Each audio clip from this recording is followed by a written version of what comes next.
What is up, guys? Coming back at you with what is a very exciting day here in the garage. As you guys know, we are working on perfecting this S13. And as you guys know, I absolutely love interior work on cars. I think it's the most satisfying part of a build. It's usually the part that goes relatively smoothly compared to anything else. And today we are finally finishing, 100% finishing the 240's interior. Let's go.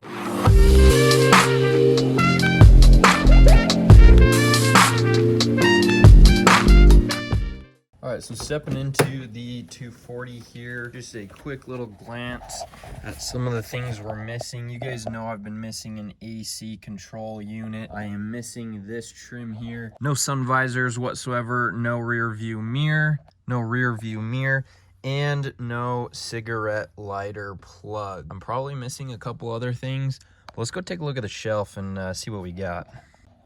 All right, coming over to the shelf of wonders. Right off the bat, my most prized possession, this AC control unit, climate control unit. Man, it was so hard to find this thing, especially in good condition. On eBay, they were all like $100 plus, and all of them were pretty much broken. Like right down here, shattered, tabs broken on the side. The buttons were all worn down. The actual temperature control and fan control tabs there missing. And I was able to score this for 40 bucks. Shout out to the guy just north of here who was who I reached out to and just randomly asked him if he had a climate control unit he would sell. He didn't have it listed anywhere. He had other parts listed, and he just happened to let this go for a very cheap price. Super stoked about that.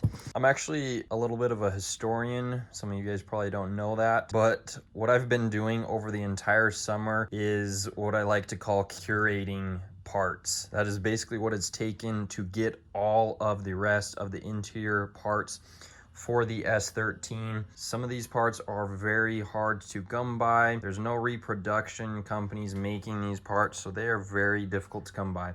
I utilized eBay, Facebook Marketplace. On a cross-country road trip, I was hitting all the local classifieds trying to locate parts. That's where I've got this under panel. I finally got a actual driver's side kick panel trim, whatever this is called. Both these are in brown, but we'll get those painted black. And I guess ask and you shall receive, because I finally got a clear, nice, unbroken gauge cluster lens. This one needs probably a teeny bit of polishing, so we'll polish that in today's video. But a couple videos back, I asked if anyone had one of these, and I ended up getting lucky, and my neighbor was parting his out. So I've got this. That's where I also got the sun visors. I got a rear view mirror in here. Got pretty much everything. Oh, also, I have not had the steering column, surround, clamshell. I did have the upper piece, so this is my original piece, but I had to finally pull the trigger and purchase this lower piece. So we got that. All this going in the 240 for today's video. You guys might also be noticing I've got some suspension mods, which is probably my second favorite type of mod or work to do on a car. That's coming up in a video soon, so stay tuned for that. But let's get to getting this stuff on the car. All right, so we're gonna start out with the piece, the curated relic that I am most excited about, which is this AC climate control unit. Finally gonna be plugging that hole there. It's gonna look so much better, so much more complete. So go ahead and get this out of here. Pop this control unit in. Got my panel that I created, so it comes out super easy. You can just set that to the side. Looks like here are the two plugs that go into the back of the climate control. There is this weird cable down here. It's like a metal cable. I know that's what actually actuates along here. I think it goes into here, but I'm not really sure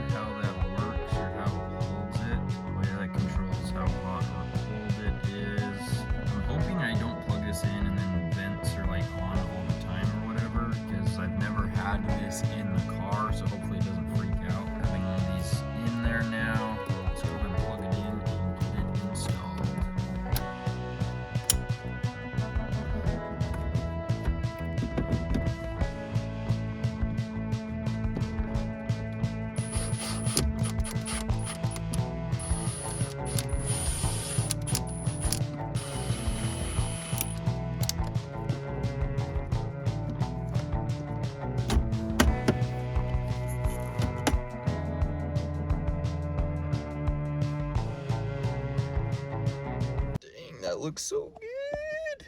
All right, next up, I think we're gonna move on to the steering wheel section. Fortunately, got to take this whole surround and everything out to get to the gauge lens. So we're obviously gonna do that first. We'll do the ignition surround after that. So let's go ahead and start getting to work on getting the lens out.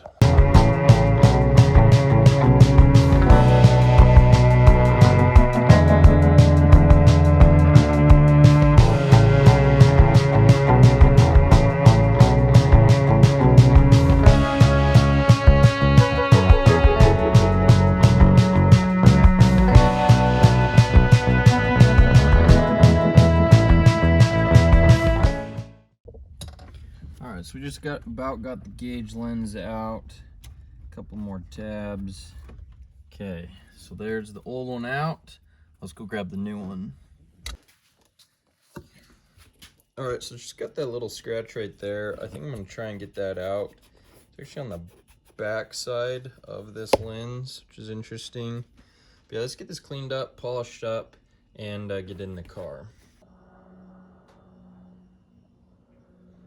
Okay, just spent about the last hour polishing up this gauge cluster lens, and it is looking absolutely phenomenal. It is virtually impossible to tell where the scratches were, so I basically eliminated the scratches, so that is super sick. They were pretty deep, but they came out pretty easy. This thing looks absolutely mint, absolutely perfect. Let's toss this thing in the car and keep making progress.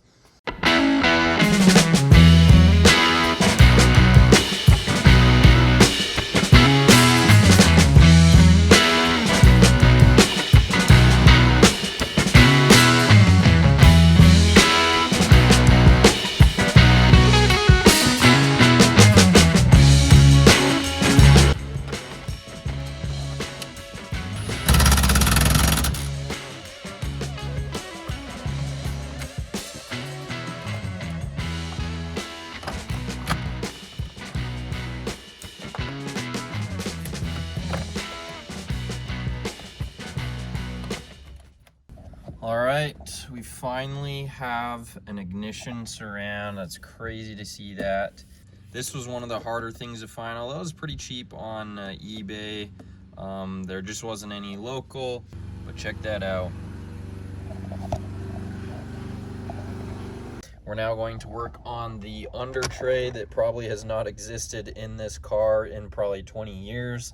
So let's get that thing in here.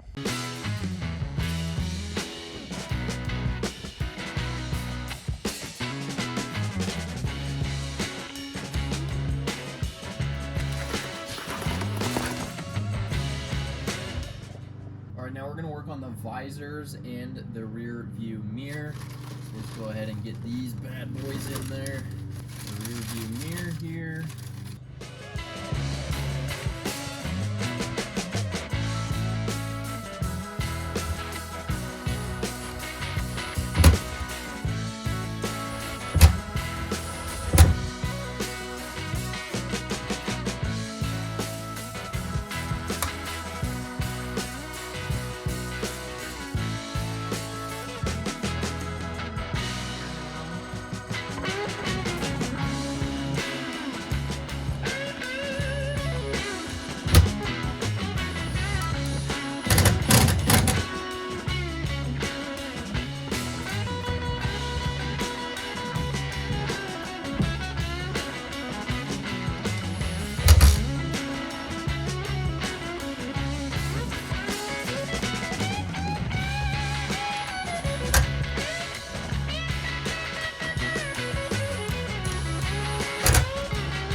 All right. Those are looking pretty good. Very nice. I got a rear view mirror now. Dope. I did manage to track down the corner trim over there by the mirror on the passenger side. This is actually one of the more tricky things to find, but I was able to score one. It looks like it pops in, but two of the pieces are broken a little bit, so hopefully this does pop in okay, even with just one. Otherwise we'll have to get a little creative, but let's toss this in there as well.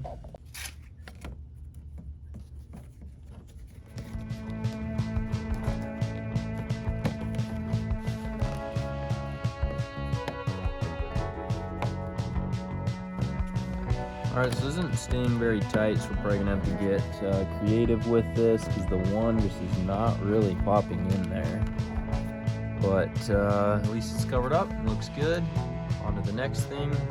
Alright, so S13 guys know that the defroster vent is one of the most easily disintegrating piece on the 240. It's kind of rare to see a dash with a defroster vent and a defroster vent that's not cracked and destroyed, but they're also very hard to find, discontinued, and anyone that has one isn't really going to sell one, and anyone that has one isn't really going to want to take it out of a dash because it's probably going to get destroyed. So a possible solution is, I found this on eBay. It is a 3D printed version of the defroster vent. We're gonna give it a try, toss it in there, see how it fits. Hopefully it fits okay and it looks good. But yeah, this should be a lot better than just the gaping hole there. All right, so it comes in multiple pieces like you saw, and you kind of have to assemble them. And when it's said and done, you've got two pieces like this. So let's test fit them. Hopefully they fit in here all right.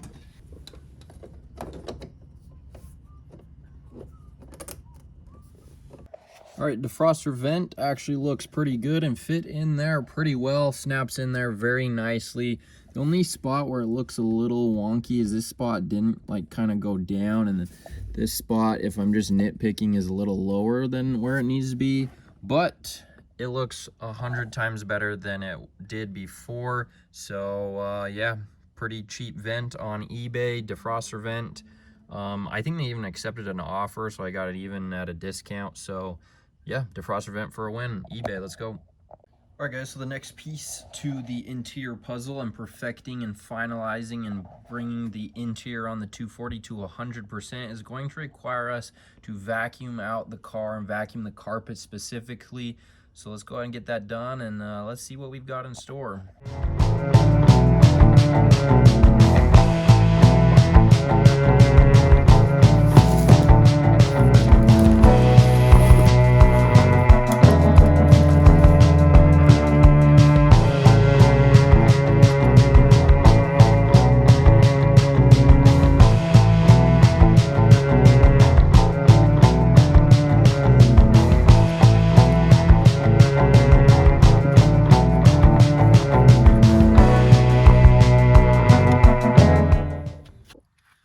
When I said we were 100% completing this interior, I meant it quite literally. I've been missing the passenger window switch on the driver's side, and they're extremely hard to find, but I was able to find someone that also 3D prints the switches. So we're gonna toss one of these on there. I'm only missing one, so it looks like we'll have a spare, but now I'm going to have the complete switch set. Let's go.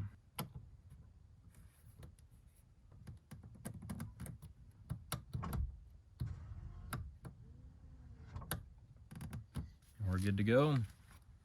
Alright guys, we just wrapped up another major progression video on the S13. Interior is 100% perfected and complete for the first time since owning this car, except we are missing one last thing.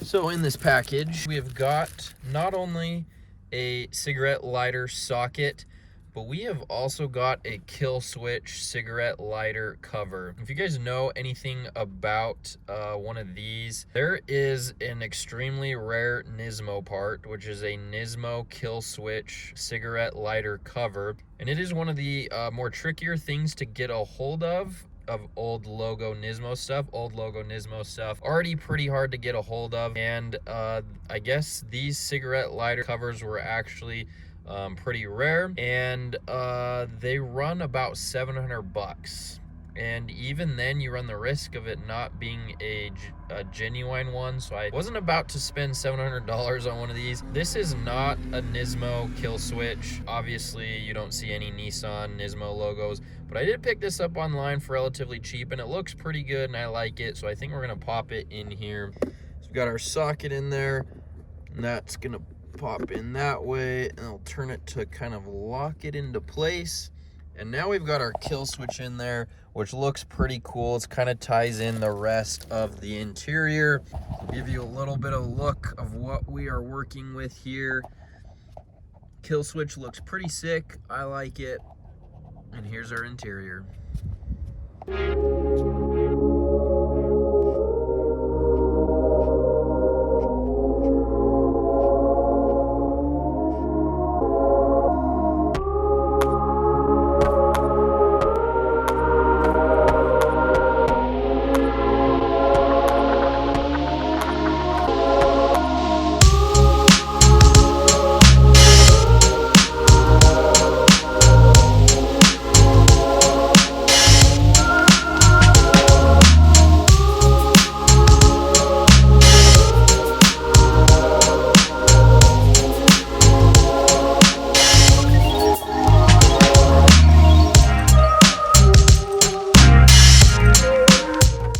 That is going to do it for today's video, wrapping up the interior on the S13. Interior looks 100% complete and absolutely fantastic. We got the Phase 2 Motorsport floor mats that I've always wanted on an S13. The P2M mats, classic. Checkerboard for the 240SX looks absolutely awesome. And then we have the knockoff Nismo kill switch that kind of ties it all in together. But all in all, we finally have a complete interior for the S13. Let's go.